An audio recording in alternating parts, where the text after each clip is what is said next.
Hello friends, आज मैं rose flower वाला बेडशीट का 4th वीडियो लाई हूँ। इसमें मैं पत्ती और कली बनाना बता रही हूँ। इससे पहले फर्स्ट, सेकंड और थर्ड वीडियो में रोज़ फ्लावर को बनाना बताई हूँ और इस वीडियो में पत्ती और कली बनाकर बता रही हूँ। अब मैं पत्ती बनाना बता रही हूँ। इसके लिए जो पंखुड़ी बना है, यहाँ से डाली बनाना स्टार्ट की हूँ। ये ब्लैक कलर से बना है, इसके साइड में ग्रीन कलर से 1 बना, फिर उसके ऊपर 1 2 बना। अब 1 2 3 बना, फिर उसके ऊपर 8 बना है। 1 2, फिर उसके ऊपर 1 2। अब 1 2 3 4 5 6 7 8 बना है, यहाँ एक एक करके। अब यहाँ से बना है 1 2 3 4 5 6 बना है, एक एक करके।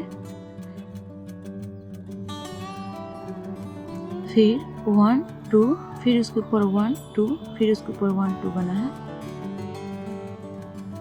अब यहाँ पे 8 बना है, फिर 1, उसके ऊपर 1 2 1 2 1 2 1 2 3 4 बना। अब ब्लैक से यहाँ से 1 2 3 4 5 6, उसके ऊपर 1 2 1 1 2 3 फिर 1 2, फिर यहाँ 1 2 3 4 5 6, उसके ऊपर 1 2 3 4। देखिए फ्रेंड्स, मैं एक पत्ती बनाकर बताई हूँ। बाकी सारी पत्तियाँ भी इसी पैटर्न पे बनेगी। मैं सभी पत्तियों का और कलियों का ग्राफ बनाकर डाली हूँ, जिसे देखकर ये डिज़ाइन इजीली आप लोग बना सकते हैं।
इस बेडशीट के सभी वीडियो का लिंक नीचे डिस्क्रिप्शन बॉक्स में है, आप लोग देख सकती हैं। अगर आपको ये वीडियो पसंद आया हो तो प्लीज़ हमारे चैनल को लाइक कीजिए, सब्सक्राइब कीजिए, कमेंट कीजिए और शेयर कीजिए। Thank you.